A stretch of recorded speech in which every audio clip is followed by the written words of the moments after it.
Hi, good morning, my dear student. Today we are going to read your class 11th history, chapter 4, Central Islamic Land. And in this chapter, we are going to discuss the topic the Crusades.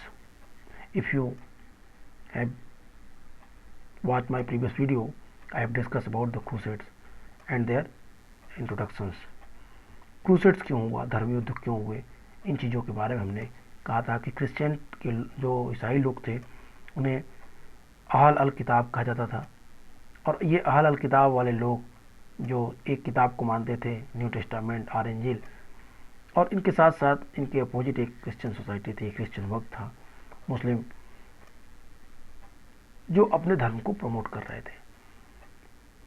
तो दो सत्ताएं थी एक साथ, एक Christian थी, एक मुस्लिम, दोनों अपनी अपनी सत्ता को स्थापित करना चाहते थे। विवाद क्रूसेड्स धर्म युद्ध का दो महत्वपूर्ण कारण थे। पहला, वो प्लेस जहाँ पे ईसा मसीह, जहाँ पे जीसस पैदा हुए, जेरूसलम का एक जगह था बेथलेहम, वहाँ पे तो कहता है जो जेरूसलम था, जो हॉली लैंड थी, वो अभी इस्लाम के कब्जे में थी, जहाँ पे क्रूसिफाइड भी किया गया था और जहाँ पे वो एक बार फिर जीवित भी हुए थे। इसलिए उस ज़मीन को क्रिश्चियन लोग प्राप्त करना चाहते थे, पहला पॉइंट। और दूसरा पॉइंट कि बड़े पैमाने पे जो इस्लाम के लोगों, इस्लाम में लोगों को कन्वर्ट कराया जा रहा था, ये भी एक प्रॉब्लम थी, क्योंकि दोनों क्रिश्चियन और ईसाई, क्रिश्चियन और इस्लाम दोनों चाहते थे कि उनके धर्म के लोगों की संख्या बढ़े, वृद्धि हो। हमने जैसा प्रीवियस टॉपिक में पढ़ा कि किस तरीके से अब्बासियों के समय में उमैयाद की तुलना में जो 10% थी इस्लाम, वो काफ़ी बड़ी संख्या में लोग कन्वर्ट हो चुके थे। और यह कन्वर्जन इस्लाम जो कन्वर्जन बड़े पैमाने पर करा रहा था, क्रिश्चियनिटी ने उस समय, ईसाइयों ने उस समय यूरोपियन प्रांत के स्लाव और जो हंगरी के कुछ क्षेत्र के लोग, ट्राइबल पीपुल्स थे, उनको ईसाई बना लिया, जिस दोनों के बीच विवाद बढ़ने लगा। और एक सबसे बड़ा जब मौका उन्हें मिला तब 1092 में, जब बगदाद के जो सल्जूक सुल्तान थे, मलिक शाह, उनकी मृत्यु हो गई। उनकी मृत्यु के बाद बाइजेंटियन एम्पायर कमज़ोर होने लगा, और बाइजेंटियन एम्पायर जब कमज़ोर होने लगा तो बाइजेंटियन जो ये बगदाद का एम्पायर कमज़ोर होने लगा, तो बाइजेंटियन के जो शासक थे, ईसाई क्रिश्चियन जो एम्परर थे, उनका नाम था एलेक्सियस फर्स्ट, उन्होंने एशिया माइनर और उत्तरी सीरिया, जो कि इस्लाम के साम्राज्य का हिस्सा था, को छीन लिया, को ईसाई साम्राज्य में मिला लिया, क्रिश्चियन एम्पायर में मर्ज कर लिया। और अब पोप अर्बन द्वितीय, जो ईसाई धर्म के जीवित प्रवृत्ति को फिर से जीवित करने चाहते थे, उन्होंने ईसाइयों को अपने होली लैंड्स को मुक्त कराने के लिए एक बार क्या किया, प्रवोक किया कि आपको एक धर्म के लिए युद्ध लड़ना पड़ेगा, ईश्वर के नाम पे युद्ध लड़ना पड़ेगा। और फिर यहीं से 1095 टू 1291 के बीच एक लंबा धर्म युद्ध हमें दिखाई देता है, जो ईसाई और मुस्लिमों के बीच लड़ा जाता है। इस युद्ध के 3 चरण के रूप में हम पढ़ेंगे, कैसे कैसे चली, कब कब चला, इन चीज़ों के बारे में डिटेल करेंगे आज की इस वीडियो में। So this is the little bit introduction of this paragraph. Today we are going to read the Crusades. As you know that in Crusade, why it happened, because of the some personal issues of the Christianity and some personal issues of the Islam, yeah, Muslims. Actually the area which was called Holy Land for both, the Christian want to capture it, Christian want to possess it, but it was in the control of Islam. Situations had come when the Seljuk emperor died. Malik Shah was no more on 1092, and it was the great opportunity for the Christian to control that area. annexes first taken a step, and as soon as possible it freed some areas um, like Syria and some places which was in the control of Islam. And at that time, Pope Urban II provoked the Christian people that you have to come and you have to start the crusades for free Holy Land. 1095 to 1291, the crusade continuously running on. It was in three phases. In the first crusades, 1098 to 99, the soldiers from France and Italy captured the Antioch in Syria and claimed Jerusalem. Their victory was accompanied by the slaughter of the Muslims and Jews in the city, chronicled by both Christians and Muslims. Writers refer to the arrival of the Christians called the Ifringi or Firangi as a Frankish invention. The Franks quickly established four crusade settled states in the region of Syria, Palestine. Collectively, these territories were known as the Ottoman, that led overuses later crusades directed its defense and expansion. The Ottoman survived well for some time, but when the Turks captured the Edessa in 1144, the appeal was made by the Pope for the Second Crusades 1145 to 49. A combined German and French army made an attempt to capture the Damascus, but they were defeated and forced to return home.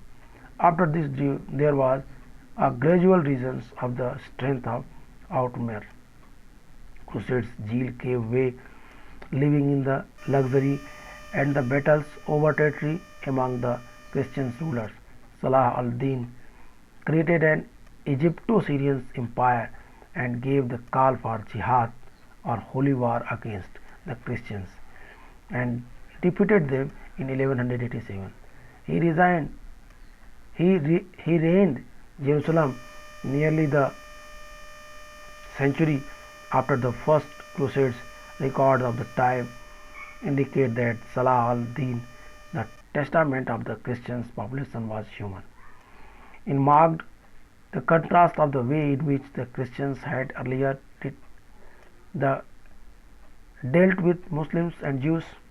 Although he gave the custody of the church of the holy sculptures to the Christians, a number of churches were turned into mosques and Jerusalem once again became a Muslim city. The loss of the city promoted the Third Crusades in 1189, but the Crusades gained little except for some coastal towns in the Palestine and free access to Jerusalem for Christian pilgrimage. The Mamluks, the ruler of Egypt family, drove the crusading Christians from all of the Palestine in 1291. Europe gradually lost military interest in Islam and focused on its internal political and cultural development. The crusade left lasting impact on two aspects of the Christian-Muslim relations. One was the harassers' attitudes of the Muslim state towards the Christian subject, which resulted from their bitter memories of the conflicts as well as the need for the security in the area of mixed population. The other was the greater influence of the Italian mercantile communities from Pisa, Genoa, and Venice in the trade between the East and West, even after the restorations of the Muslim power. Okay, it means it is clear that the crusade happened in three phases. First and second, third phases. What happened? Let us discuss. आइए बातें करते हैं. I have already read this paragraph. You can understand it. But I know that your problem. Okay, I will explain it in Hindi also. It is so easy for you to understand. Okay my dear, come to the point. कहता है कि जो प्रथम धर्म युद्ध हुआ 1198 to 1099 में France और इटली के सैनिकों ने सीरिया में एंटियोक और जेरूसलम पे कब्जा कर लिया. शहर में मुसलमानों और यहूदियों इट मीन जूडिस्ट की जो विद्वेषपूर्ण हत्याएं की गई, जो आपसी रंजिश में उनकी हत्याएं की गई और शहरों पर विजय प्राप्त कर लिया गया, जिसके बारे में ईसाइयों और मुसलमान दोनों ने काफ़ी लिखा है. मुस्लिम लेखकों ने ईसाइयों, जिन्हें फिरंगी अथवा इम्फ्रेजी कहा गया था, के आगमन का उल्लेख पश्चिमी लोगों के आक्रमण के रूप में किया. उन्होंने सीरिया, फिलिस्तीन के क्षेत्रों में जल्दी ही धर्म युद्ध द्वारा जीते गए 4 राज्य स्थापित कर लिए. इन क्षेत्रों को सामूहिक रूप से आउटरैमर या समुद्र पारी भूमि कहा जाता था. आउटरैमर मीन्स समुद्र के पार की जमीन, धरती. और बाद में धर्मयुद्ध उसकी रक्षा और विस्तार के लिए किए गए. ये आउटरैमर की रक्षा के लिए धर्मयुद्ध किए गए. आउटरैमर प्रदेश कुछ समय तक भली भांति कायम रहा, लेकिन जब तुर्कों ने 1144 में एडेसा पर कब्जा कर लिया तो पोप ने एक दूसरे धर्मयुद्ध के लिए अपील की 1145 टू 1149. एक जर्मन और फ्रांसीसी सेना ने दसवीं पर कब्जा करने की कोशिश की, लेकिन उन्हें हराकर घर लौटने के लिए मजबूर कर दिया गया.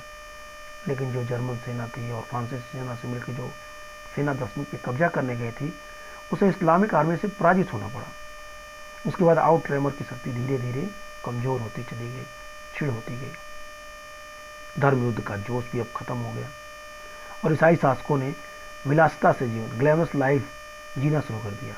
नए नए इलाकों के लिए लड़ाइयाँ करना शुरू कर दिया. और इसी समय सलाहल्दीन, जिसको सलाहद्दीन कहते हैं, एक मिस्री सीरियाई इजिप्टो सीरियाई एम्पायर स्थापित किया. ये ईसाई और ईसाइयों के विरुद्ध धर्मयुद्ध करने का आह्वान किया और उन्हें 1187 में पराजित किया भी कर दिया. उसने पहले धर्मयुद्ध के लगभग 1 शताब्दी बाद जेरूसलम पर फिर से कब्जा कर लिया.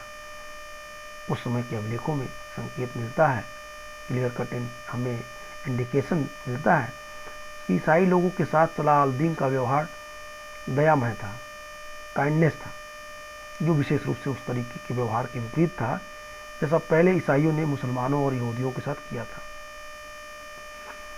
हालांकि उसने the Church of the Holy Sepulchre की अभिरक्षा का काम ईसाइयों को सौंप दिया था, लेकिन बहुत से गिरजाघरों को मस्जिदों में बदल दिया और जेरूसलम को एक बार फिर मुस्लिम शहर बना दिया गया.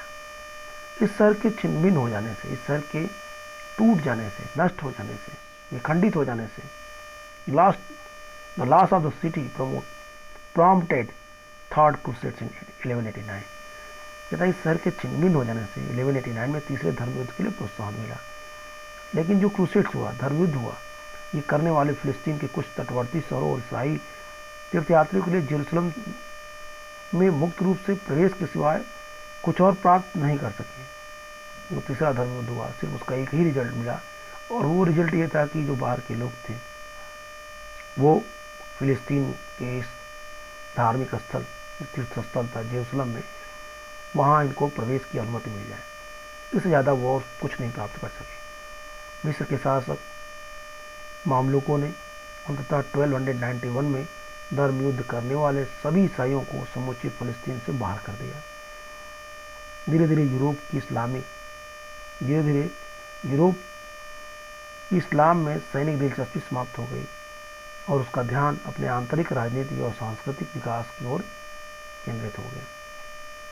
अब यूरोप मुसलमानों से युद्ध नहीं करना चाहता था. इन धर्मयुद्ध ने ईसाई मुस्लिम संबंधों को 2 पहलुओं पर स्थायी प्रभाव छोड़ा.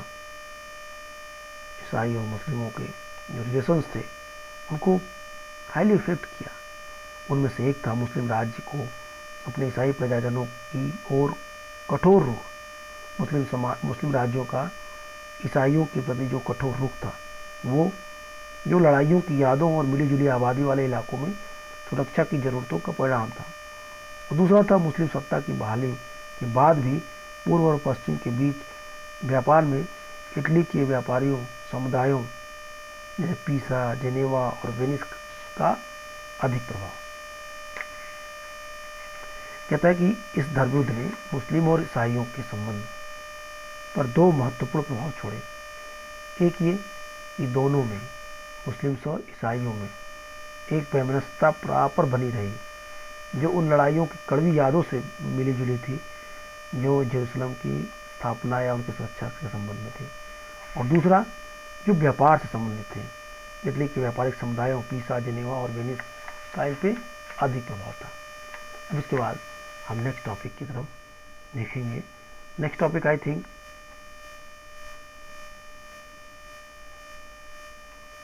Economy, agriculture and urbanisation and the commerce. इसको ध्यान से देखिए। This is a very important topic because in this topic we are going to read about that the economy and agriculture particular that region. आप कहें तो इसे मैं ऐसे ही एक्सप्लेन कर दूं बिना पढ़े ही इकोनॉमिक एग्रीकल्चर ऑर्गेनाइजेशन को। Okay, I will not read the whole paragraph in the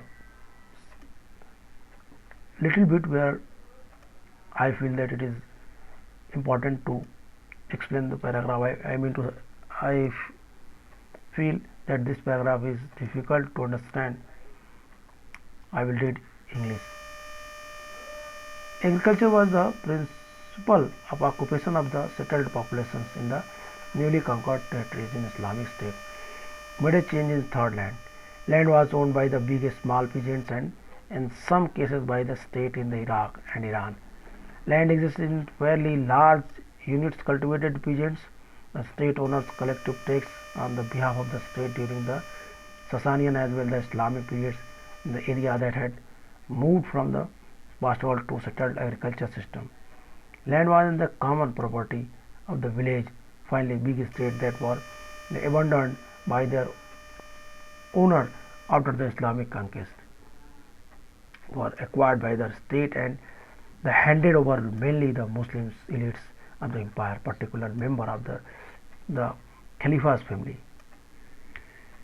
The state had overall the control agriculture lands, diverging the bulk of its income from land revenue.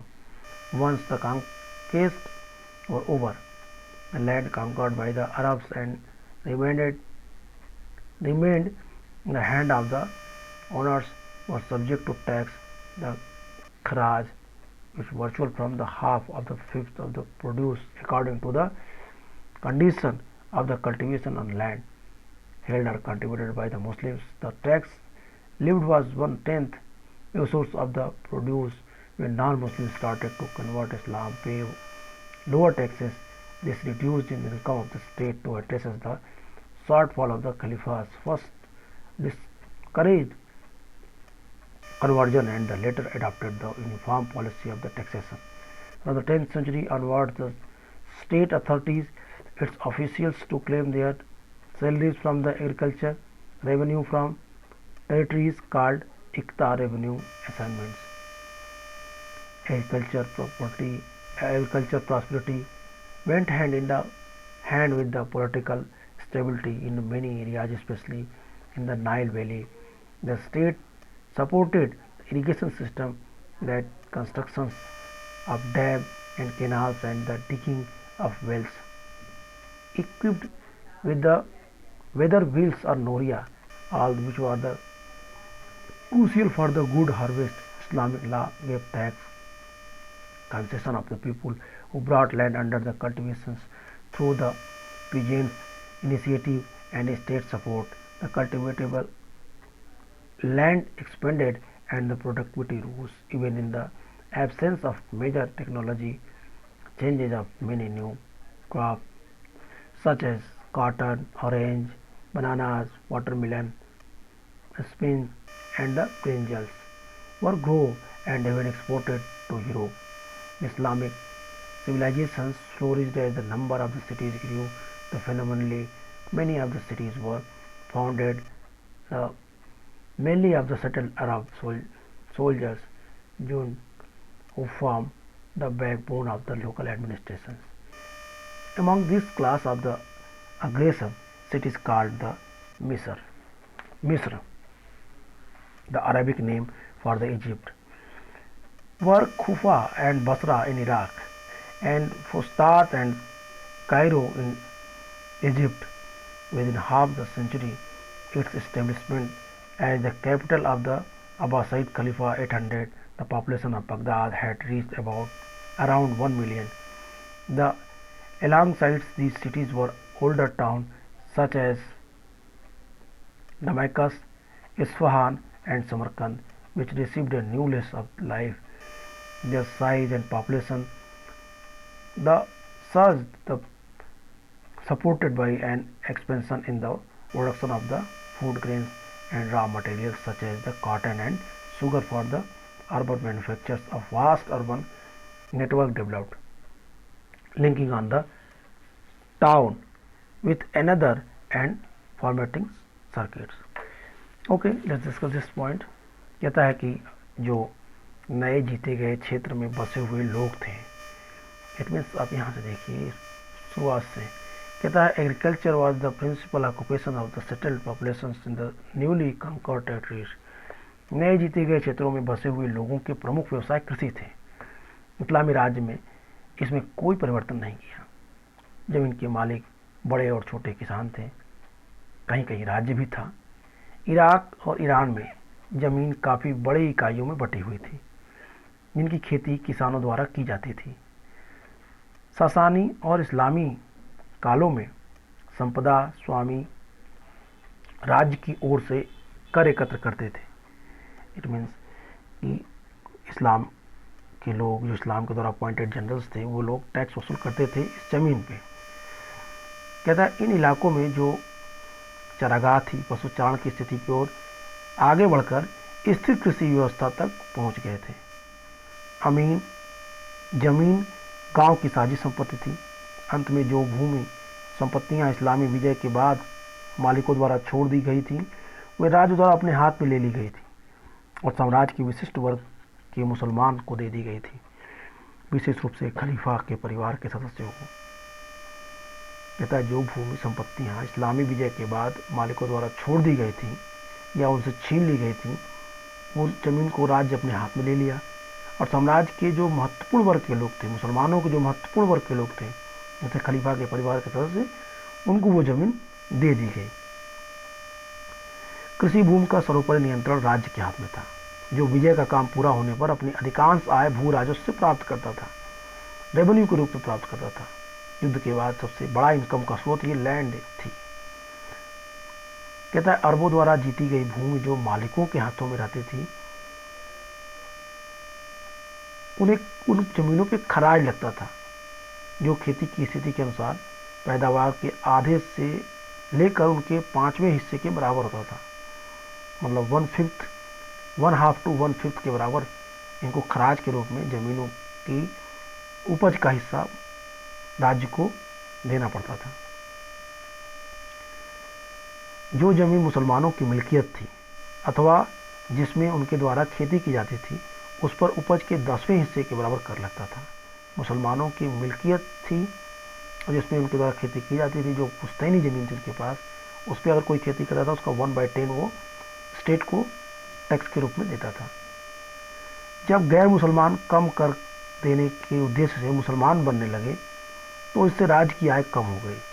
जैसे एक नियम था कि जो मुस्लिम है वो कम टैक्स देगा और जो नॉन मुस्लिम्स हैं वो ज़्यादा टैक्स देंगे। तो बड़ी संख्या में लोगों ने इसलिए भी कन्वर्जन किया, मुसलमान धर्म एक्सेप्ट कर लिया।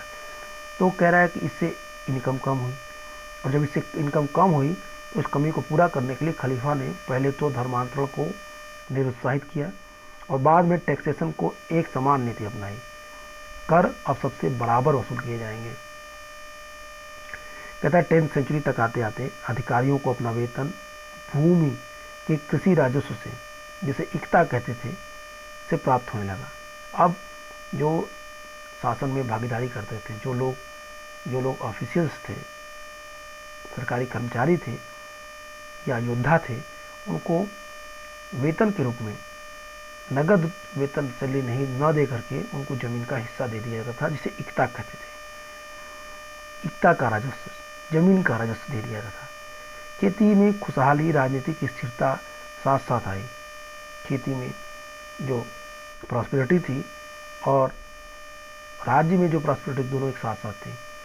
Many areas specially in the Nile valley, जो नील नदी की घाटी का जो क्षेत्र था, बहुत से क्षेत्रों में विशेष रूप से नील घाटी में राज्यों ने सिंचाई प्रणालियों, डैम, बांधों और नहरों का निर्माण, कुओं की खुदाई जिसमें आमतौर पर पंचक्कियों तथा नोरियां लगी हुई थी के लिए सहायता दी। ये सारी चीज़ें अच्छी फसल के लिए जरूरी थी।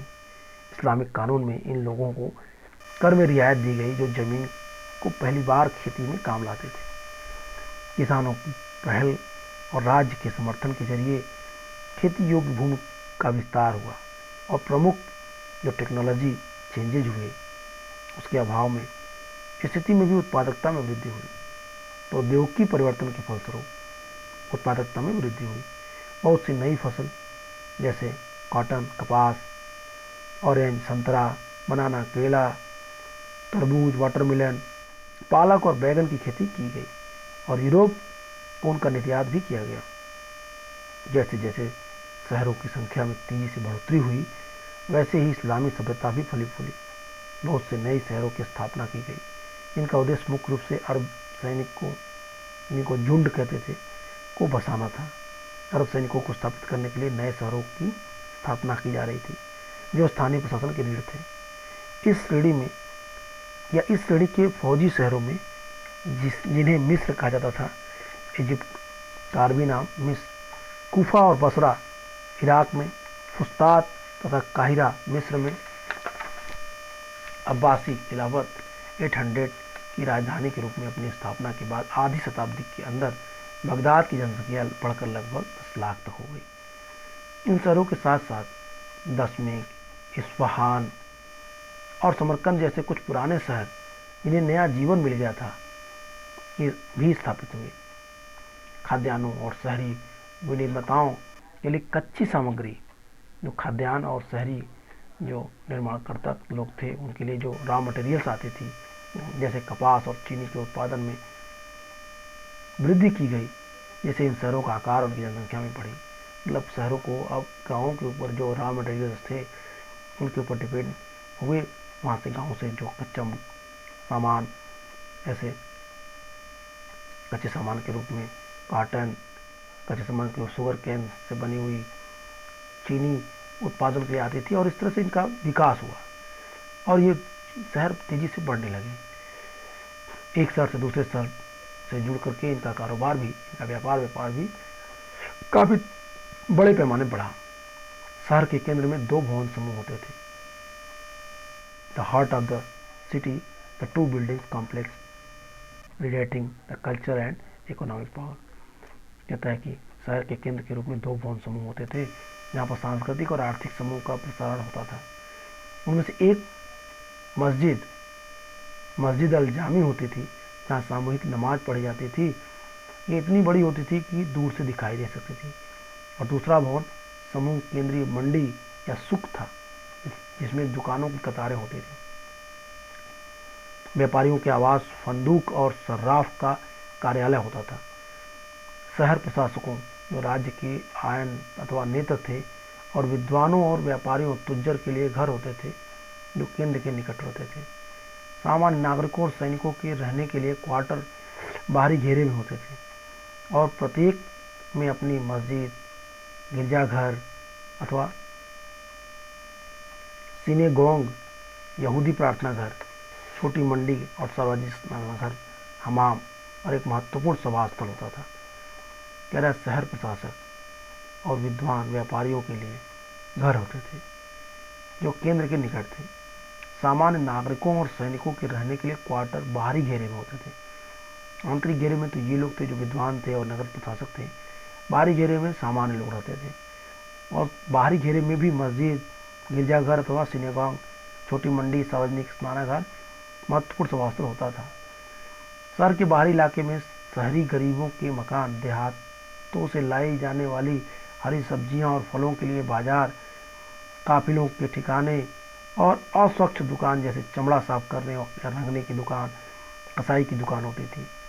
शहरों की दुकानों के बाहर कब्रिस्तान और सराय होते थे। सराय के लोग, सराय मीन्स इन या धर्मशालाएं होती थी धर्मशाला में लोग इस समय आराम कर सकते थे जब शहर के दरवाजे बंद कर दिए जाते थे। सभी शहर का नक्शा एक जैसा नहीं होता था। इस नक्शे में राजनीतिक परंपराओं और ऐतिहासिक घटनाओं के आधार पर परिवर्तन किए जा सकते थे। राजनीतिक एकीकरण और खाद्य पदार्थों और विलासता की वस्तुओं की खूब मांग थी। उनका नगर में काफ़ी डिमांड थी। भूगोल में मुस्लिम साम्राज्य की सहायता की। भूगोल का विकास हो चुका था और भूगोल ने मुस्लिम साम्राज्य की सहायता की, जो हिंद महासागर और भूमध्य सागर के व्यापारिक क्षेत्रों में फैल गया। 5 शताब्दियों तक अरब और ईरानी व्यापारियों को चीन, भारत और यूरोप के बीच समुद्री व्यापारियों पर एकाधिकार रहा। यह व्यापार 2 मुख्य रास्तों यानी लाल सागर और फारस की खाड़ी से होता था। लंबी दूरी के व्यापार के लिए उपयुक्त और उच्च मूल्य वाली वस्तु जैसे मसाला, कपड़ा, चीनी मिट्टी की चीज और बारूदों को भारत और चीन से लाल सागर के पत्तनों अर्थात अदन और एधाब तक की फारस की खाड़ी के पत्तन सिराफ और बसरा तक जहाज पर लाया जाता था, जहां से माल को जमीन पर ऊँटों के काफिलों के द्वारा बगदाद, दमिश्क और अलेप्पो के भंडार गृहों मखाजिन, जो फ्रांसीसी शब्द मैगजीन का मूल है, के अर्थ में दुकान तक स्थानीय खपत के लिए भेज दिए जाते थे, पहुंचा दिए जाते थे। मक्का के रास्ते गुजरने वाले काफिले बड़े हो जाते थे। जब हज की यात्रा का समय हिंद महासागर में नौ संचालन के मवासिम जो मानसून शब्द की उत्पत्ति के साथ पड़ता था आता था, ये काफिले काफ़ी बड़े जाते जब लोग मक्का की तरफ जाते थे। इन व्यापारी मार्गों के भूमध्य सागर के सिरे पर सिकंदरिया के पत्तन से यूरोप को किए जाने वाला निर्यात को यहूदी व्यापारी द्वारा संभाला जाता था। यहूदी जो जुडिस्ट थे उन्होंने भी व्यापार में महत्वपूर्ण भूमिका निभाई और जिससे कुछ व्यापार पर उन्होंने नियंत्रण किया। भूमध्य सागर सिकंदरिया से जो व्यापार होता था उस पर यहूदियों का नियंत्रण था, जिसमें से कुछ भारत सीधे व्यापार करते थे, जैसा कि गेनिजा संग्रह में परिलक्षित उसके पत्रों को देखा जा सकता है। किंतु 4वीं शताब्दी में 4th सेंचुरी में व्यापार और शक्ति के केंद्र के रूप में काहिरा के उभर जाने के कारण, कैरो के उभर जाने के कारण और इटली के व्यापारिक शहरों से पूर्वी माल की बढ़ोतरी हो जाने के कारण या उनकी मांग बढ़ जाने के कारण लाल सागर मतलब रेड सी के मार्ग ने अधिक महत्व प्राप्त कर लिया। पूर्वी सिरे की चर्चा करें तो ईरानी व्यापारी मध्य एशियाई और चीनी वस्तुएं जिसमें कागज थी कि लाने के लिए बगदाद और बुखारा और समरकंद तुरान होते हुए रेशम मार्ग चिनांसुक मार्ग का प्रयोग करने लगे। तुरान भी वाणिज्यिक तंत्र में एक महत्वपूर्ण कड़ी थी। यह तंत्र यूरोपीय व्यापारियों मुख्यतः फर और स्लाव गुलामों के व्यापार के लिए उत्तर में रूस और स्कैंडिनेविया तक फैला हुआ था। इन वस्तुओं का इस्तेमाल किए जाने वाले इस्लामी सिक्के वोल्गा नदी के आसपास और बाल्टिक क्षेत्रों में बड़ी संख्या में पाए गए। इन बाजारों में तुर्क गुलाम, दास दासियां, खलीफाओं और सुल्तानों के दरबारों के लिए खरीदे जाते थे। राजकोषी सिस्टम, राजकोषी प्रणाली कहता है राजकोषी प्रणाली राज्य की आय, उसका व्यय और बाजार के लेन देन ने ही इस्लामिक देशों के धन के महत्व को बढ़ा दिया था। सोने, चांदी और तांबे ये सिक्के बनाए जाते थे और वस्तुओं और सेवाओं की अदायगी के लिए प्रायः सर्राफ द्वारा सीलबंद किए गए थैलों में भेजे जाते थे। सोना अफ्रीका के सूडान से, चांदी मध्य एशिया के जरफसन घाटी से आती थी। कीमती धातुएं और सिक्के यूरोप से भी आते थे। जो पूर्वी व्यापार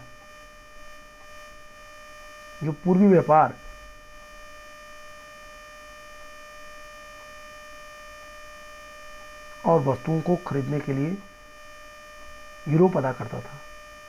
धन की बढ़ती हुई मांग ने लोगों को अपने संचित भंडारों और कारोबार में पड़ी संपत्ति का उपयोग करने के लिए विवश कर दिया। उधार का कारोबार भी मुद्राओं से जुड़ गया, जिससे व्यापार गतिशील हो गया। मध्यकालीन आर्थिक जीवन भी मुस्लिम जगत से सबसे बड़ा योगदान यह था कि उन्होंने अदायगी और व्यापार व्यवस्था में बढ़िया तरीके से विकसित किया। साख पत्र, जिसको शक कहते हैं, अंग्रेजी शब्द चेक व हिंदी शब्द साख का मूल है, और हुंडियाँ, बिल ऑफ एक्सचेंज, सुफ्तजा का उपयोग व्यापारी साहूकारों द्वारा धन को एक जगह से दूसरी जगह तक ले जाने और एक व्यक्ति से दूसरी व्यक्ति को अंतरित करने में किया जाता था। वाणिज्यिक पत्रों के व्यापारिक उपयोग से व्यापारियों को हर स्थान पर नकद मुद्रा अपने साथ ले जाने से मुक्ति मिल गई और इससे उनकी यात्राएं भी ज़्यादा सुरक्षित हो गई। खलीफा भी वेतन अदा करने तथा कवियों और चारणों को इनाम देने के लिए शक का इस्तेमाल करने लगे। यद्यपि व्यापारियों के लिए पारिवारिक व्यापार स्थापित करना अथवा अपने कार्यों के संचालन के लिए गुलामों को काम में लगाना एक आम रिवाज था, लेकिन मुर्जबा जैसे औपचारिक व्यापारिक प्रबंध आमतौर पर किए जाते थे। इन्हें निष्क्रिय साझेदारी अपनी पूंजी, कारोबार और कामों में देश विदेश पर जाने वाले सक्रिय सौदागरों को सौंप देते थे। लाभ व हानि को किए गए निर्णयों के अनुसार बांट लिया जाता था। इस्लाम लोगों को धन कमाने से नहीं रोकता था, बशर्ते कि कुछ निषेध संबंधी नियम उनको पालन करना पड़ता था।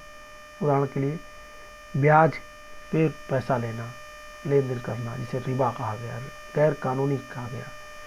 हालांकि लोग बड़ी चतुराई पूर्ण तरीकों से हियाल से सूदखोरी करते थे, जैसे किसी खास के सिक्कों में उधार लेना और एक अन्य किस्म के सिक्कों से अदायगी करना, और मुद्रा विनिमय हुंडी पर कमीशन के रूप में छिपे तौर पर ब्याज खा लेना। 1001 रातें अल्फ लैला की कई कहानियों में हमें मध्यकालीन मुस्लिम समाज की तस्वीर मिलती है। इन कहानियों में नाविकों, गुलामों, सौदागरों और सराफों जैसे कई पात्रों का वर्णन हमें दिखाई देता है। तो इस तरीके से हम लोगों ने एक टॉपिक जो काफ़ी बड़ा था, लंबा था, economy, agriculture and commercial and urbanisation को पढ़ा। आप इस पर अगर आपको ध्यान से पढ़िए और देखिए कि आपको क्या प्रॉब्लम हो रही है। बाकी नेक्स्ट वीडियो में पढ़ेंगे। आज के लिए इतना ही। Good bye and take care.